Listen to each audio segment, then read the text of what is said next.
घर चमचम ओए घर छम छम चले छी कमर हिला का।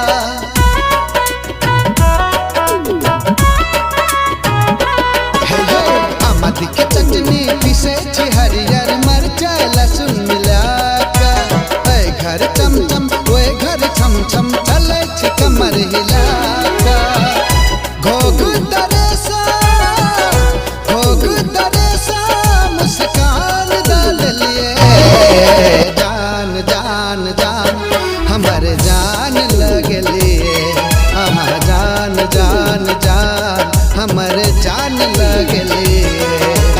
आमद के चटनी पीसे छी हरियर मरचा लहसुन मिला के।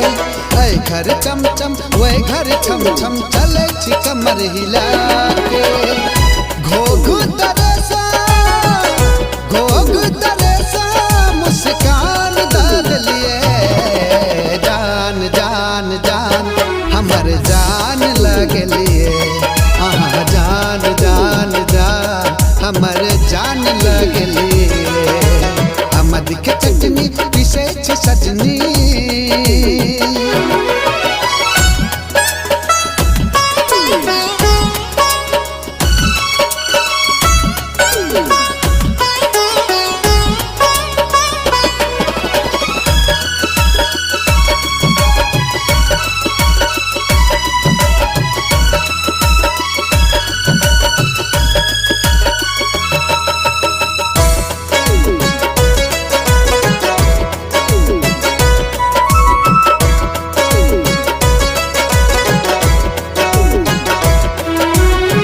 कम तेल कम आहा चिकन खम प्रेम कन बेसी से मिलाबू।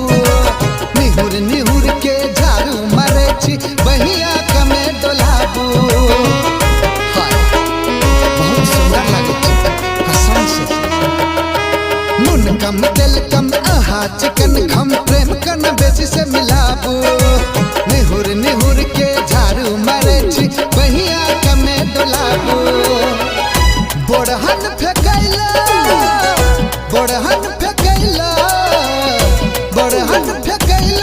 भोर से साँझ का गेलिए। जान जान जान हमर जान लगलिए। जान जान जान हमर जान लगलिए। आमद के चटनी पीसे छी सजनी।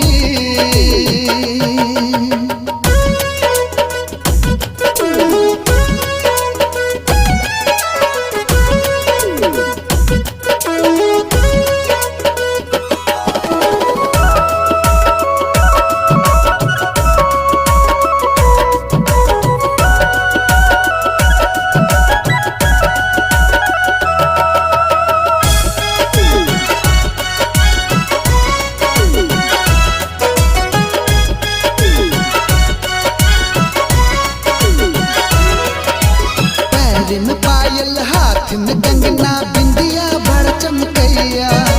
लाल साड़ी में गुलाब लागे छी गोर बदन गमकैया।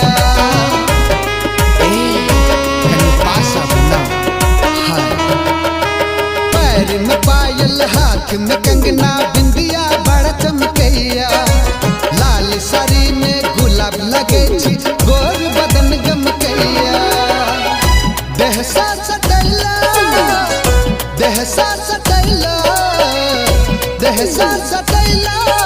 लाज का गेलिए। जान जान जान हमर जान लगलिए।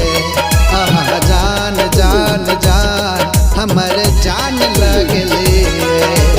आमद के चटनी पीसे छी सजनी।